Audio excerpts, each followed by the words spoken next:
This is a review of the 2015 Ford Focus ST. I've been wanting to review this car for a long time. The last time I drove one was in 2012. I loved the driving experience. I hated the seats, and that's about it. The car has been, they call it the new Ford Focus. It's really the refresh. The front end is a little bit different. The rear end is a bit different. Apparently they worked on the front suspension, except I can't feel it. And more importantly, I think they worked on the interior too, which needed to be upped a bit, and they did just enough. Looking at the car from the front, it looks amazing. It looks like a Aston Martin-like without looking tacky. Wheels are the right size, 18-inch. They fit well in the wheel well. I've said it before when reviewing a previous Ford Focus. I love the looks of this car. I think it's one of the best looking in the category, if not the best. Apparently the electric steering has some sort of compensation mechanism to diminish torque steer. I didn't feel it. The car has a lot of torque steer. However, the steering feel is excellent. In the back, this is the only trunk of a hatchback below $35,000 that I've seen in a non-German car that's actually as quality as the German car. It had a really nice quality feel, the back trunk. It has reasonable amounts of space, not overwhelming. Fords have never been known to be practical in their hatchbacks, and this is no exception. I like the rear hinges that don't intrude when you close the trunk. Rear seat room is limited, worst in class. Not a lot of visibility for the back passengers. Limited leg room, limited headroom, and limited foot room.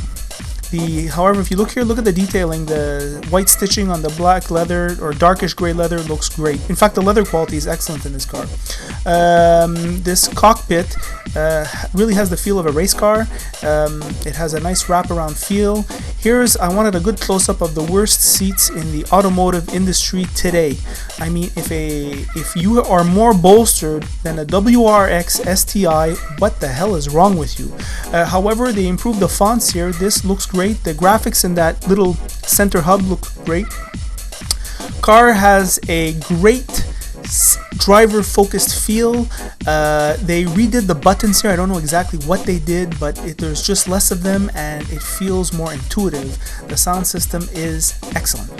The road noise is subdued in this car. There is no noise vibration harshness. It is reasonably priced compared to its competition. The engine is powerful and the fuel economy is reasonable for this kind of engine. I like the auto up down mirrors and the concave out rear view mirror. Okay, this is the review of the 2015 Ford Focus ST. This is an enthusiast car. Ford is selling these as enthusiast cars, and so far it delivers.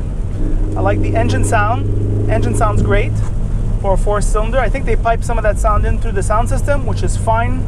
I'm okay with that. In the world of 4-cylinder turbo engines, those engines need help to make all your senses react to the driving experience, and sound is part of that.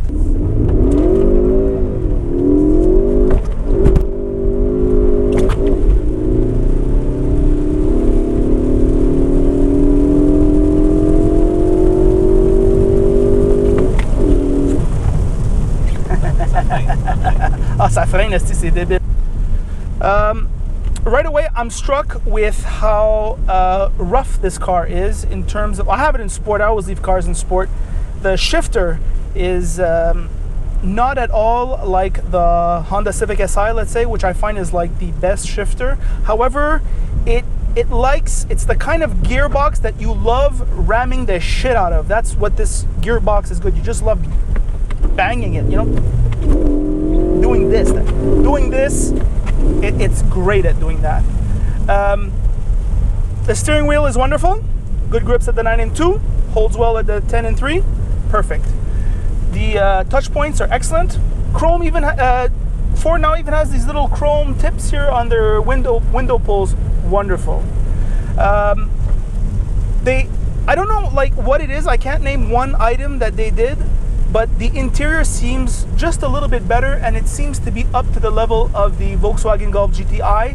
Not quite as classy, more flashy. However, it is a bit more wrapped around. It does feel a little bit more like a driver's car. I can't get my mind around which one I like the most. I think when I'm driving fast, I like this one. When I'm driving normally, I like better the Volkswagen Golf GTI. So this car takes corners very well. It's the funnest to drive, with the exception of perhaps the Subaru WRX STI, which I find when you drive fast is the best one, but it is much more expensive. The WRX is easier to drive slow, but it is not quite as engaging to drive fast, although it is faster. Why is this car so fun to drive? Well, I think it's the suspension, right? I say it in a lot of my videos. The suspension is one of the things where car manufacturers cut on. And two companies that have not cut on this, actually three, is Ford, this one, Volkswagen with the GTI, and Subaru with the WRX. They have great suspensions. But this one here is the best. It rides smooth on the highway. It doesn't punish you in the city. Yet when you're driving fast, it's the most lively. It's got a little bounce to it. That doesn't mean it's off. It just feels more lively. It does understeer. However, it does correct itself. I've had trouble getting this on these wet conditions. Like when it's wet, it's impossible to drive really fast.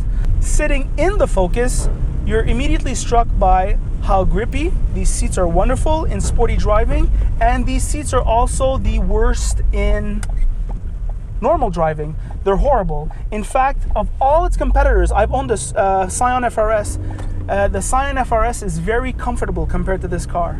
So I think that Ford went a little bit over the top with the seats. In fact, not a little bit, they're horrible.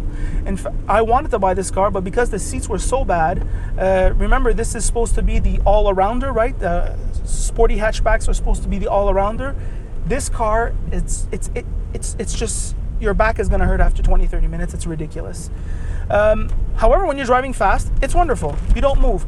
A competitor YouTube reviewer said that the front part of the front seat is maybe tilted too much upwards, so it's like it creates a pressure on your legs with the bolsters. He's right, that it does create that. The seats are not only too hard and too bolstered, but they're also, the seat bottom is too much inclined towards the knees. So that doesn't work either. However, everything else of this car works. Everything else is practically perfect, really. Insulation is good on the highway. It's a hatchback, so it's roomy. It's not as roomy as its competitors, but it's still a hatchback. Right? It is good. Ready for another one? Yeah, I'm ready. Feels good echoing. Okay, we're gonna slow down because we are in a maximum 100 zone.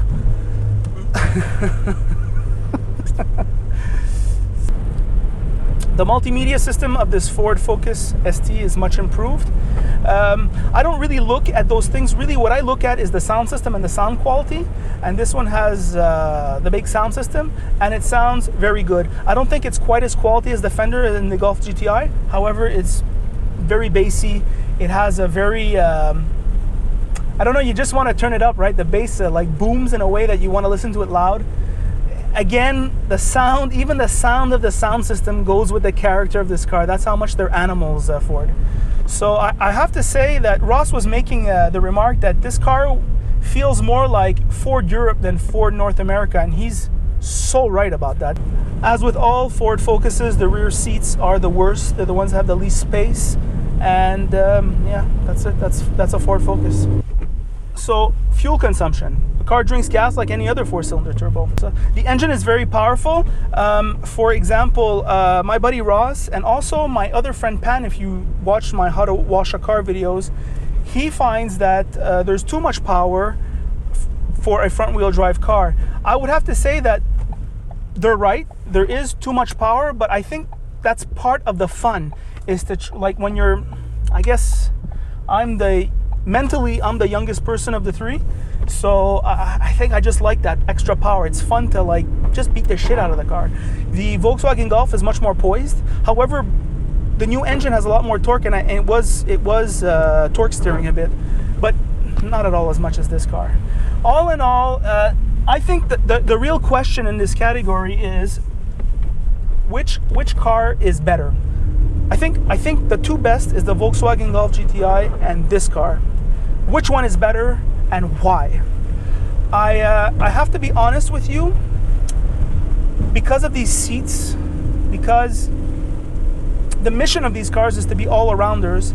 I can take the rough transmission, I can take the heavy clutch, I can take all those things because that's part of the driving experience, but these seats, after 20-30 minutes, you're never comfortable in them. You're never well in them.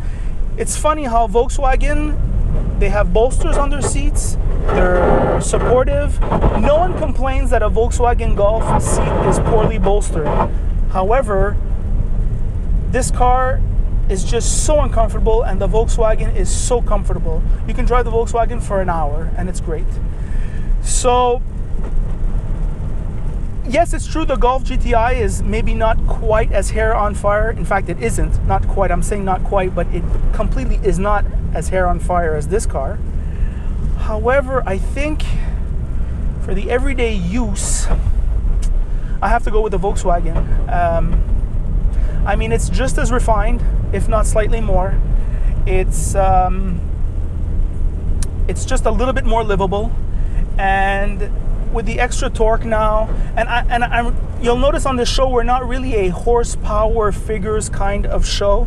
We're more of a how does it feel, what is it like on the road. And on the road, it's like if you pass me this car to beat the shit out of for like 30 minutes, I'm gonna take this car.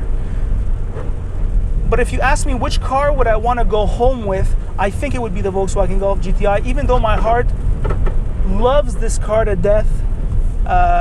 If the seats were different, I would own one in a second. That's the review.